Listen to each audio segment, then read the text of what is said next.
O level physics 13 सितंबर और Pakistan international school में इस वीक जो एग्जाम हो रहा है उसके लिए हम थर्मल फिजिक्स के चैप्टर को तेजी के साथ रिकैप कर रहे हैं। तो इस बात को लेते हुए लास्ट क्लास में हमने आपको टॉपिक पढ़ाया स्पेसिफिक हीट, और स्पेसिफिक हीट के मैथमेटिकल क्वेश्चन सारे के सारे मैंने आपको करा दिए। आज कोई मैथमेटिकल क्वेश्चन बाकी नहीं बचा है, अलबत्ता एक छोटा सा एक्सपेरिमेंट टाइप क्वेश्चन है। एक्सपेरिमेंट टाइप क्वेश्चन बेटा ये है कि एक आयरन का ब्लॉक है, इस आयरन के ब्लॉक को मैंने गरम, अच्छा मैंने स्क्रीन शेयर नहीं की हुई, जबरदस्त जी बेटा। साथ अब स्क्रीन आपको नजर आ रही है? चलिए ठीक है जी। क्वेश्चन नंबर 1 2 हम कल कर चुके हैं, आज क्वेश्चन नंबर 3 करने जा रहे हैं। क्वेश्चन नंबर 3 बेटा ये है कि ये आपके सामने एक आयरन का सिलेंडर है। इस आयरन के सिलेंडर में दो होल्स किए हुए हैं। ये पहला होल है जो बड़ा सा नजर आ रहा है, एक नैरो होल किया हुआ है।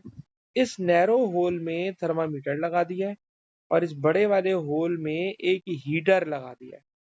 हीटर से इलेक्ट्रिकल एनर्जी सप्लाई करोगे तो इस आयरन का टेम्परेचर बढ़ना शुरू हो जाएगा, और जब आयरन का टेम्परेचर बढ़ना शुरू हो जाएगा तो क्वेश्चन है कि हम किस तरह specific heat capacity of iron इस इक्विपमेंट से डिटरमाइन कर सकते हैं। यानी आपने एक तरह से एक्सपेरिमेंट लिखना है। इस एक्सपेरिमेंट के लिए जो उन्होंने आपको इंस्ट्रक्शंस दी हैं उनको फॉलो करें। जैसे एक इंस्ट्रक्शन दी हुई है कि कौन सी इक्वेशन यूज करोगे specific heat capacity of iron को कैलकुलेट करने के लिए। तो बेटा कल मैंने मैथमेटिकल क्वेश्चन कराए में, इसलिए मैं आपसे कहूंगा कि थर्मल एनर्जी का बेटा फॉर्मूला होता है सी एम थीटा, ठीक है ना। और इसमें से मैंने सी को मेजर करना है, सी को कैलकुलेट करना है।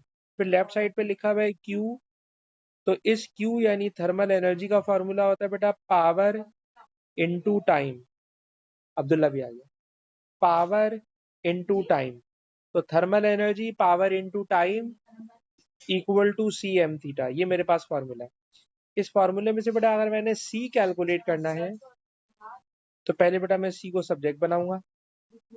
जब बेटा मैंने सी को सब्जेक्ट बनाया तो C equals to power into time divided by M into theta. पहली बात तो मैंने वो इक्वेशन लिख दी जिस इक्वेशन से मैं स्पेसिफिक हीट कैपेसिटी कैलकुलेट करूंगा। अब इस इक्वेशन में उसने हमें क्या क्या इक्विपमेंट दिया हुआ है, तो बेटा ऊपर क्वेश्चन में पढ़िए। कह रहे हैं जनाब हमने आपको सप्लाई किया है आयरन का ब्लॉक, हमने आपको दिया है थर्मामीटर, हमने आपको दिया है हीटर, और हीटर की पावर बता दी है। इसका मतलब है कि हमें हीटर की पावर मालूम है, हीटर की पावर मालूम है। थर्मामीटर, सर थर्मामीटर से टेम्परेचर मालूम हो जाएगा। लेकिन दो चीजें ऐसी हैं जिसे मेजर करने के लिए हमें इक्विपमेंट दिया ही नहीं है। ये खुद बात बता रहे हैं कि हमने कोई इक्विपमेंट ऐसा है जिसकी आपको जरूरत पड़ेगी, लेकिन वो हमने आपको बताया हुआ नहीं है, दिया हुआ नहीं है। तो कौन सा इक्विपमेंट ऐसा है जिससे जो हमें जरूरत है पर दिया हुआ नहीं? तो जरा वो इक्विपमेंट लिख लीजिएगा बेटा। एक तो हमें टाइम मेजर करने के लिए स्टॉप वॉच चाहिए, तो लिखिएगा बेटा stop watch and mass measure करने के लिए मास बैलेंस।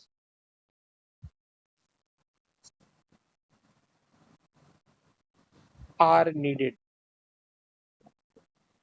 उन्होंने खुद कहा है कि जिस अपरेटस की, जिस इक्विपमेंट की कमी है, जिस इक्विपमेंट की कमी है वो इक्विपमेंट बता दें। तो इक्विपमेंट बेटा एक तो स्टॉप वॉच की कमी है और दूसरी बात मास बैलेंस की कमी है। तो बेटा मैंने इक्वेशन भी लिख दी और वो इक्विपमेंट भी लिख दिया जिसकी जरूरत थी। अब आपसे कह रहे हैं कौन कौन सी मेजरमेंट लेनी है, तो जरा मेजरमेंट लेने के लिए एक्सपेरिमेंट समझिएगा। सबसे पहला काम, आप इस आयरन ब्लॉक को मास बैलेंस के ऊपर रखें और इसके मास की मेजरमेंट ले लें। तो जरा लिखिएगा बेटा, place iron block on mass balance,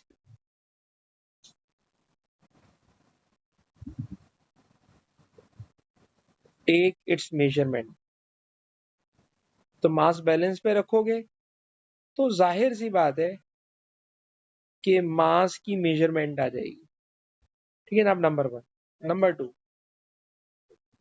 note initial temperature by thermometer. Initial temperature note करें and switch on heater and stopwatch. Heater और स्टॉप वॉच ऑन कर दो। ठीक है जनाब। नोट फाइनल टेम्परेचर,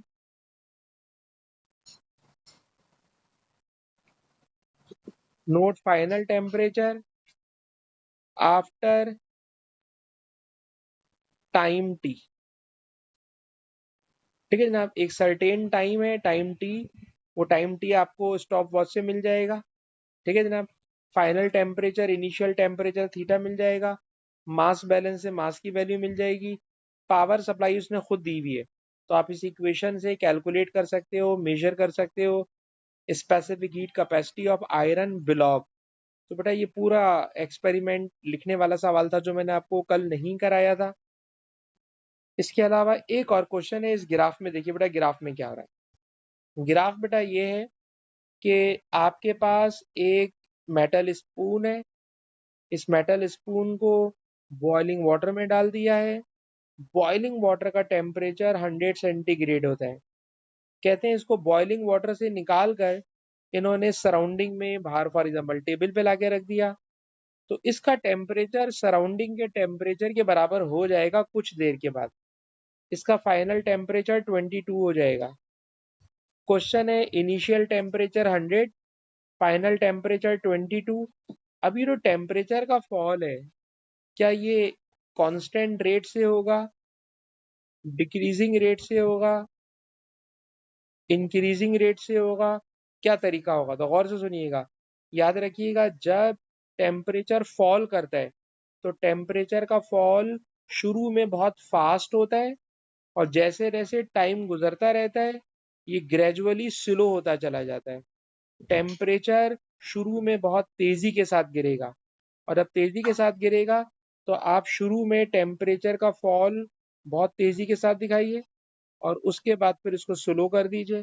तो जो ग्राफ की शक्ल होगी बेटा, वो ग्राफ की शक्ल इस तरह का कर्व बनेगा। इस कर्व को हम लोग कूलिंग कर्व भी कहते हैं कि इसमें जो टेम्परेचर गिर रहा होता है तो टेम्परेचर का गिरना कांस्टेंट रेट से नहीं होता, बल्कि आप देखिए इस तरह के कर्व की फॉर्म में होगा। तो बेटा ये दो क्वेश्चन ऐसे थे जो मुझे इस शीट में कराने थे बेटा, वो मैंने आपको करा दिए। अच्छा जी, अब एक और टॉपिक है इसी ग्राफ के अंदर। बेटा देखिए इस ग्राफ के अंदर क्या हो रहा है। सर इस ग्राफ में हो ये रहा है, क्वेश्चन में खुद ऊपर लिखा हुआ है कि जनाब वैक्स है। वैक्स, आपको पता है वैक्स सॉलिड स्टेट होती है। ठीक है जनाब। अच्छा, इस वैक्स को हम क्या कर रहे हैं जनाब? ठंडा कर रहे हैं। सही जनाब। जब आप वैक्स को ठंडा करते हैं तो कह रहे हैं जनाब वैक्स शुरू में क्या लिखा हुआ है, ऊपर से पढ़ लें, test tube remove from hot water. अच्छा, इसका मतलब है इस वक्त जो वैक्स है वो हॉट है, और अगर हॉट है तो लिक्विड की फॉर्म में होगी। हॉट है तो लिक्विड की फॉर्म में होगी। तो बेटा ये वैक्स है, लिखा हुआ है liquid wax, it is a liquid wax. Liquid wax का टेम्परेचर ये रहा। ठीक है जनाब। अब आप जरा नोट कीजिएगा कि जैसे जैसे टाइम गुजर रहा है, टाइम गुजरने के साथ साथ इस वैक्स का टेम्परेचर कम होता जा रहा है। टेम्परेचर कम होता जा रहा है, टाइम गुजरता जा रहा है, टेम्परेचर कम होता जा रहा है, और ये वैक्स इस वक्त लिक्विड है। ठीक है जनाब। लेकिन एक वक्त ऐसा आता है कि वैक्स का टेम्परेचर कुछ देर के लिए स्टॉप हो जाता है डिक्रीज होना। याद रखिएगा, जिस वक्त टेम्परेचर डिक्रीज या इंक्रीज ना हो रहा हो और टेम्परेचर एक जगह रुक गया हो तो समझ जाइए उस टेम्परेचर पर there will be change of state, there will be change of state. तो यहां तक ये लिक्विड है, लेकिन ये लिक्विड सॉलिड में कन्वर्ट हो रहा है, लिक्विड सॉलिड में कन्वर्ट हो रहा है। लिक्विड का सॉलिड में कन्वर्ट होना, साद आप हमें नाम बता सकते हैं? What is the name of process in which a liquid is converting into solid? जी बेटा साद। फ्रीजिंग, बिल्कुल आपने सही कहा, इसका नाम होगा फ्रीजिंग। लेकिन आपने जो एक लफ्ज यूज किया कंडेंसेशन, तो शामिर से बेटा पूछूंगा what is the meaning of condensation बेटा? शामिर हमें बताइए।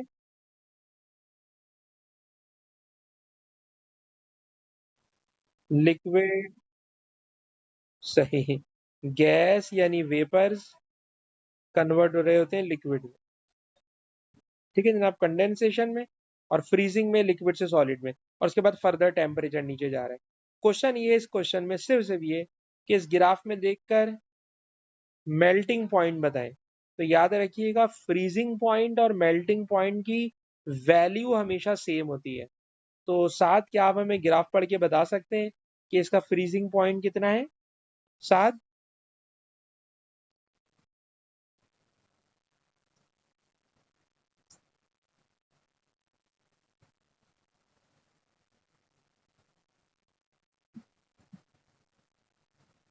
40 और 60 के बिटवीन में 10 डिवीजन, और 10 डिवीजन 20 सेंटीग्रेड को शो कर रहे हैं।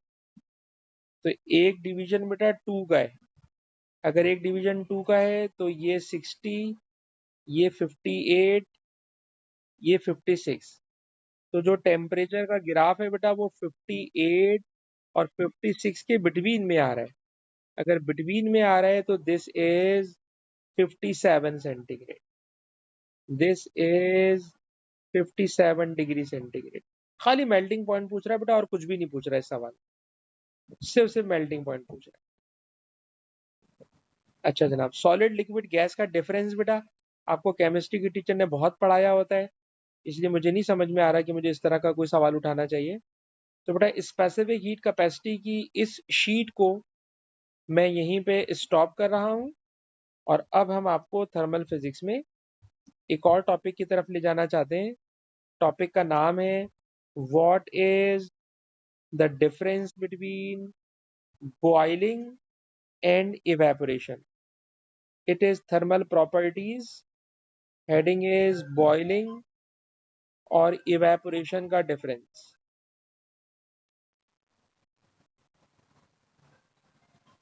हाँ बेटा, बॉइलिंग और इवेपोरेशन का डिफरेंस। पहली बात बेटा, बॉइलिंग हो या इवेपोरेशन हो, in both cases, in both cases liquid convert हो रहा होता है वेपर्स में। इन दोनों प्रोसेस में लिक्विड कन्वर्ट हो रहा होता है वेपर्स में। It is the basic mechanism. पर डिफरेंस क्या है? डिफरेंस जनाब ये है कि इवेपोरेशन में, बॉइलिंग में लिक्विड का वेपर्स में कन्वर्ट होना एक सर्टेन टेम्परेचर पर होता है। बेटा शामिर हमें बताइए उस टेम्परेचर का क्या नाम होता है जिस पर लिक्विड वेपर्स में कन्वर्ट होता है, certain temperature during during boiling process. जी बेटा शामिर नाम बताइए।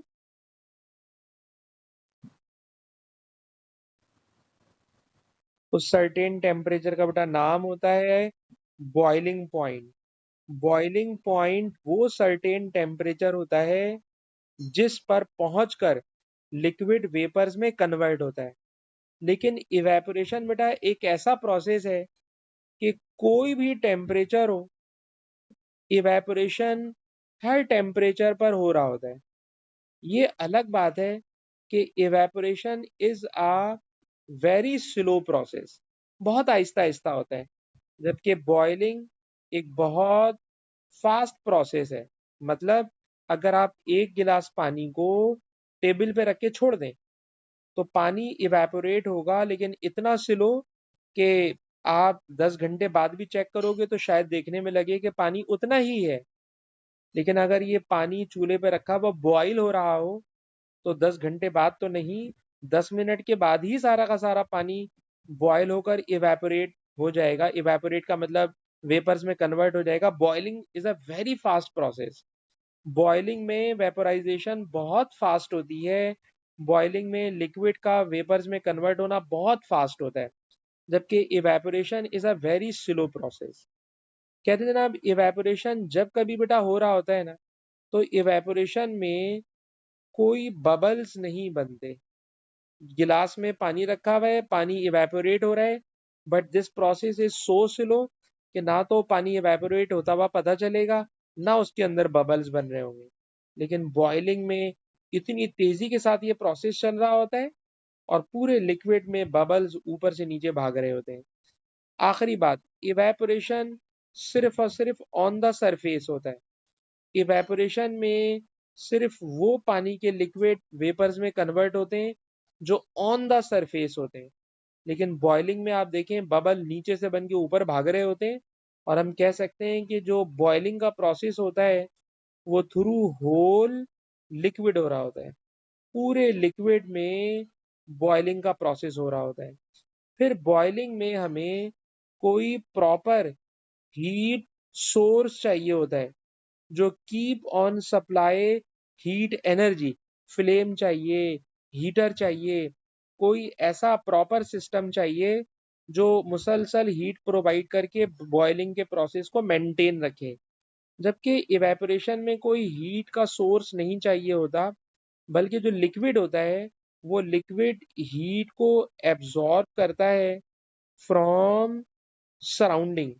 जो भी उसकी सराउंडिंग है, उस सराउंडिंग से, अपने आसपास के माहौल से जो लिक्विड होता है वो हीट को एब्जॉर्ब करता है और हीट एब्जॉर्ब करके वेपर्स में कन्वर्ट हो जाता है। तो बेटा अभी क्लास के आखिर में अपने नोट्स में से मैं इन्हीं बातों को मैंने प्रॉपर वे में टाइप किया हुआ है, वो शीट आपके साथ शेयर करूंगा। तो वहां पर आपको बॉइलिंग और इवेपोरेशन का डिफरेंस और अच्छी तरह समझ में आ जाएगा। अलबत्ता जो मैंने सुनाया है इसमें से एक दो बातें पूछना चाहूंगा। साथ साथ बेटा बताइए, बॉइलिंग और इवेपोरेशन कौन सा प्रोसेस फास्ट है? जल्दी जल्दी बताइएगा बेटा, कौन सा प्रोसेस फास्ट है?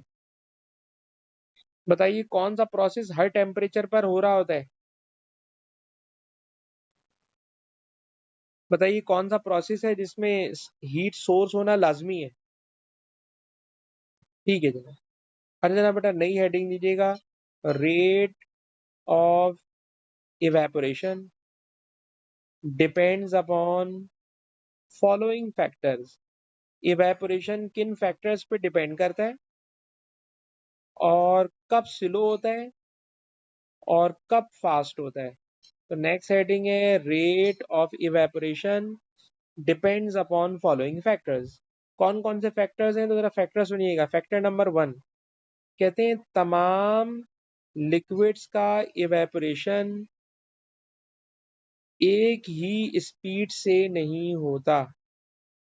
जैसे अगर आप किसी कंटेनर में, किसी बर्तन में पानी भर दें और बिल्कुल उतने ही बड़े बर्तन में आप पेट्रोल रख दें, तो आप देखोगे कि पेट्रोल, थिनर, अल्कोहल बहुत तेजी के साथ इवेपोरेट कर जाएगा।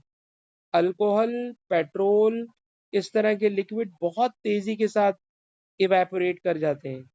लेकिन जिस बर्तन में पानी रखा हुआ है उसका इवेपोरेशन स्लो होता है। और डेफिनेशन फिजिक्स वाले ये कहते हैं कि ऐसे लिक्विड जिनका बॉइलिंग पॉइंट हाई होता है उनका इवेपोरेशन स्लो होता है, और ऐसे लिक्विड जिनका बॉइलिंग पॉइंट लो होता है, वॉलेटाइल्स होते हैं, उनका इवेपोरेशन बहुत फास्ट होता है। तो रेट ऑफ इवेपोरेशन डिपेंड करता है लिक्विड के नेचर पर। पानी का इवेपोरेशन बहुत स्लो होगा, लेकिन पेट्रोल, अल्कोहल, स्प्रिट, इन चीजों का इवेपोरेशन बहुत फास्ट होता है। Number 2, rate of evaporation depend करता है सरफेस एरिया पर।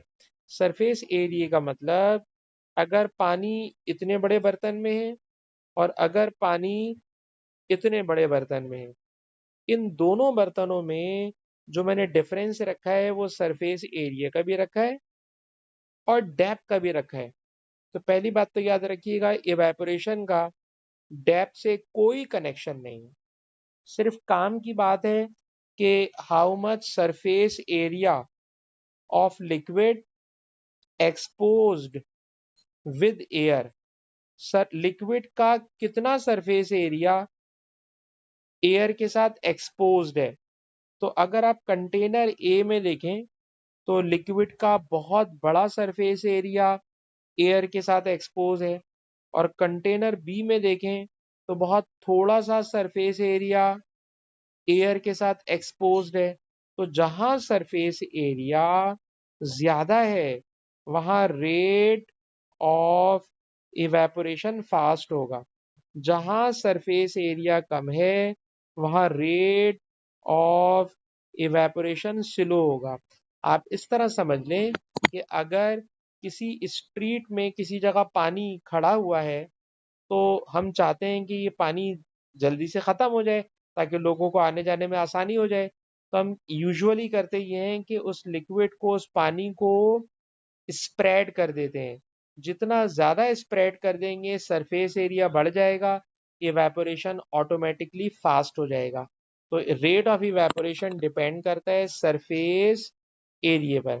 ठीक है जनाब, हमने बहुत तेज़ी के साथ रिवीजन करा रहे हैं क्योंकि ये चैप्टर हमने जब बच्चों को रेगुलर टाइम में पढ़ाया था तो पूरे 1 महीने चला होगा, लेकिन अभी हम आपके स्कूल एग्जाम की वजह से इस प्रोसेस को, इस एक्सप्लेनेशन को तेज़ी के साथ चला रहे हैं। तो जनाब मैंने कहा सरफेस एरिया के साथ मुझको वो दे देना गुल्लू। वो तो अंदर खुद लाके रखेगा ना। हाँ हाँ लिखा, तो तुम लिखा रहोगी क्या? ठीक है, पर उसे चलवाना है इसलिए रखवा के चलवा लो, पहले चला लेना पूरा। हाँ, और बाहर उसको ना उस पे लगा हुआ है सोलर पे, उसका कनेक्शन देख लो किस पे करा हुआ है। अच्छा बेटा, सरफेस एरिया जितना ज्यादा होगा रेट ऑफ इवेपोरेशन उतना फास्ट होगा। सरफेस एरिया कम कर दोगे तो रेट ऑफ इवेपोरेशन जो होगा वो ऑटोमेटिकली स्लो हो जाएगा। दो बातें हो गई। तीसरी बात, नंबर 3, कहते हैं किसी लिक्विड का टेम्परेचर जितना ज्यादा होता है, लिक्विड का टेम्परेचर जितना ज्यादा होता है, रेट ऑफ इवेपोरेशन उतना फास्ट हो जाता है। क्या मतलब? अगर आप गीले कपड़ों को जल्दी ड्राई करना चाहते हो, सुखाना चाहते हो, तो हम गीले कपड़ों पर गरम गरम इलेक्ट्रिक आयरन चला देते हैं। इलेक्ट्रिक आयरन गरम है, इलेक्ट्रिक आयरन का टेम्परेचर ज्यादा है, और जब इलेक्ट्रिक आयरन का टेम्परेचर ज्यादा, नीचे से दरवाजा खुला हुआ है, इलेक्ट्रिक आयरन का टेम्परेचर ज्यादा है, और जब इलेक्ट्रिक आयरन का टेम्परेचर ज्यादा होगा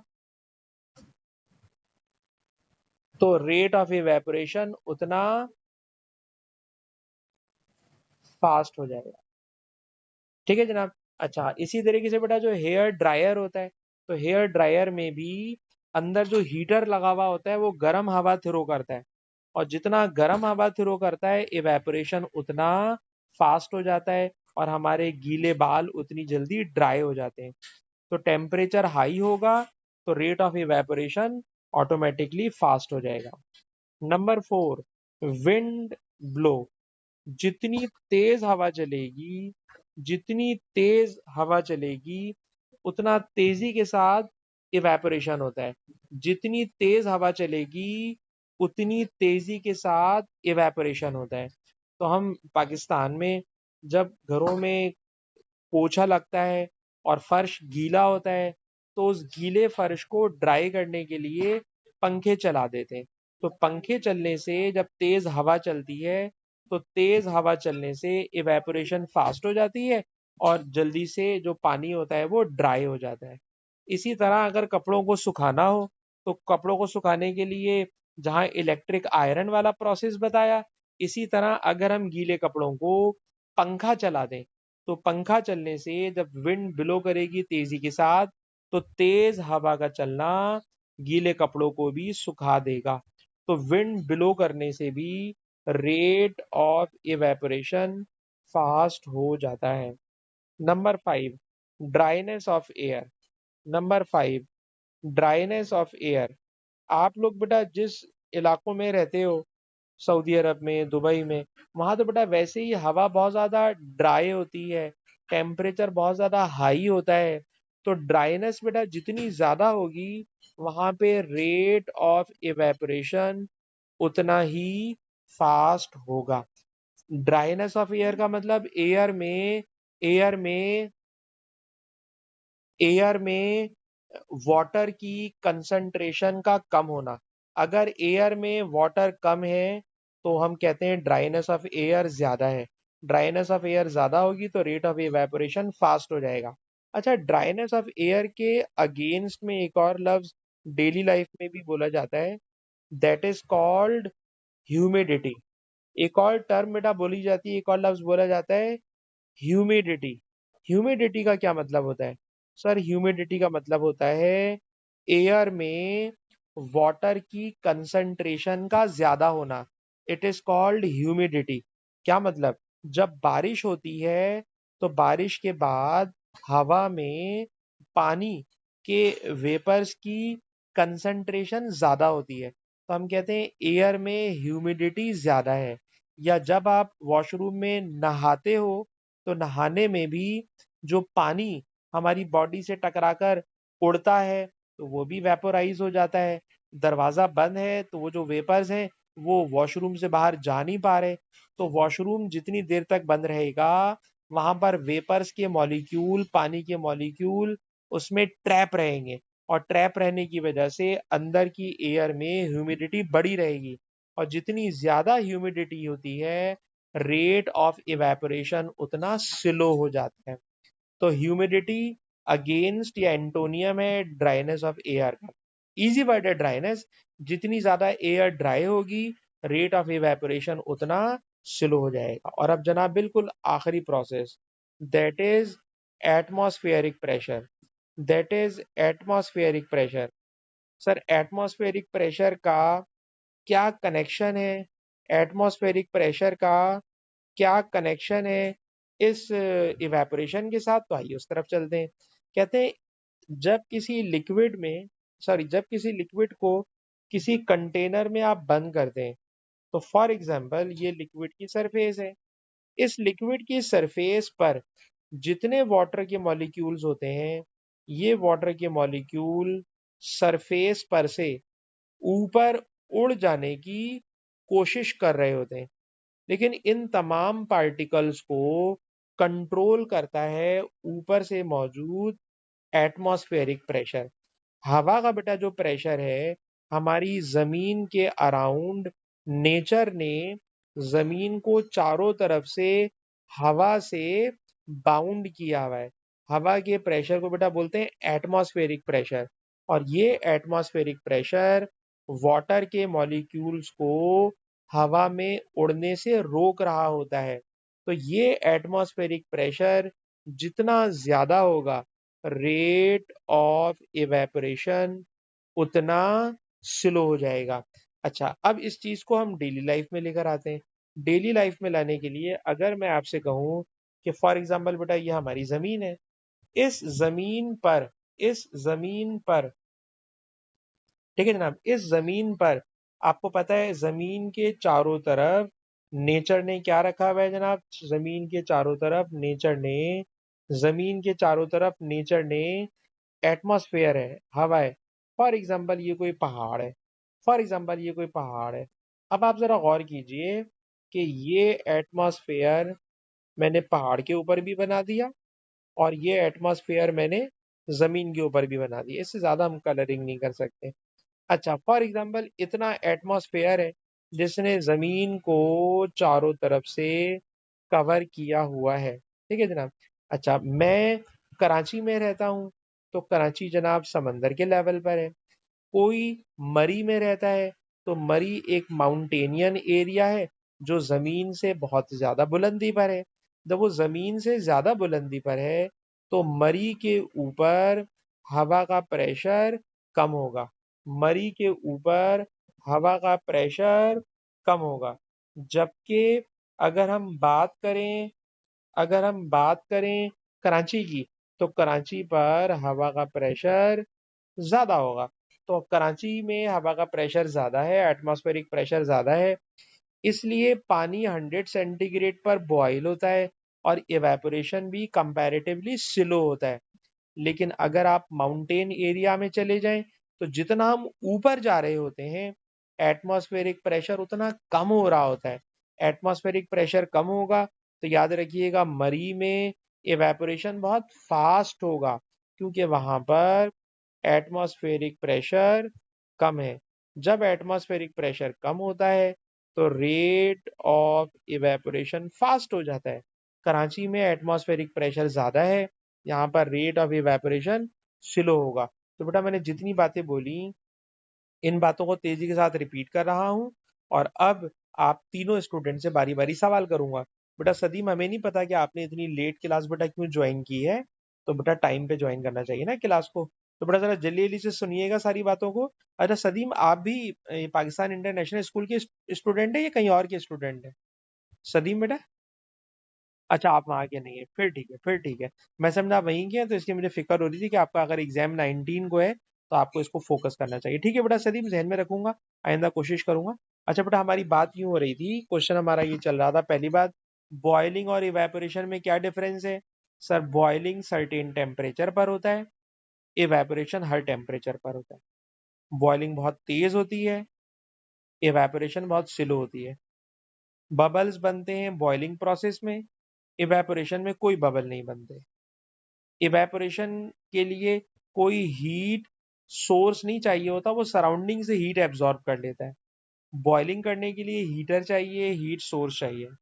बॉइलिंग पूरे लिक्विड में हो रही होती है, इवेपोरेशन सिर्फ सरफेस पर हो रही होती है। इवेपोरेशन किन फैक्टर्स पे डिपेंड करती है, बहुत तफसील से बता चुका हूँ। नंबर 1, नेचर ऑफ लिक्विड, पानी बहुत स्लो इवेपोरेट करता है, पेट्रोल अल्कोहल बहुत तेजी से इवेपोरेट कर जाएगा।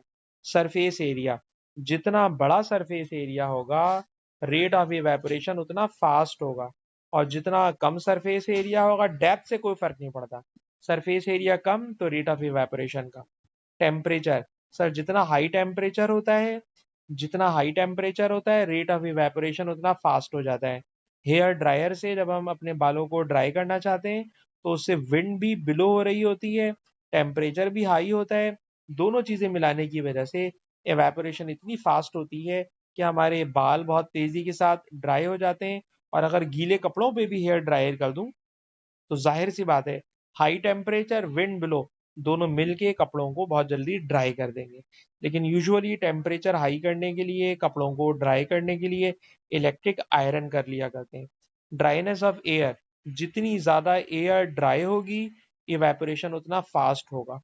एटमॉस्फेरिक प्रेशर, जितना हाई एटमॉस्फेरिक प्रेशर होगा रेट ऑफ इवेपोरेशन उतना स्लो हो जाएगा, रेट ऑफ इवेपोरेशन उतना स्लो हो जाएगा। तो बेटा मैंने जितनी बातें बोली हैं, मैं बार बार कह रहा हूँ कि आपका स्कूल में एग्जाम है, इसलिए बहुत तेजी के साथ बेटा मैंने सारी बातें सुनाई हैं। चलिए जनाब हम शुरू करते हैं आपसे। साथ बेटा, साथ हमें बताइए कोई से भी ऐसे 3 फैक्टर जो रेट ऑफ इवेपोरेशन को अफेक्ट करते हो, कोई से भी 3 फैक्टर बेटा बताइए।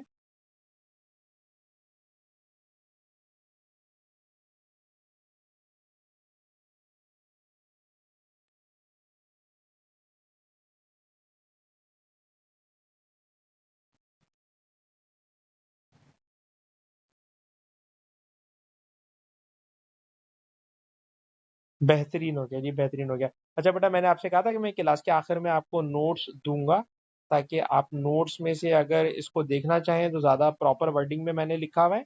अच्छा बेटा शामिर, आप भी बिल्कुल क्लास के शुरू से हमारे साथ बैठे हुए हैं, इसलिए हम आपसे भी बेटा बात कर सकते हैं। शामिर, हमें बताइए कि रेट ऑफ इवेपोरेशन किन फैक्टर्स पे डिपेंड करता है, कोई से भी 3 आप बता दें, हम इस बात पे पाबंद नहीं कर रहे कि जो। हाँ बेटा।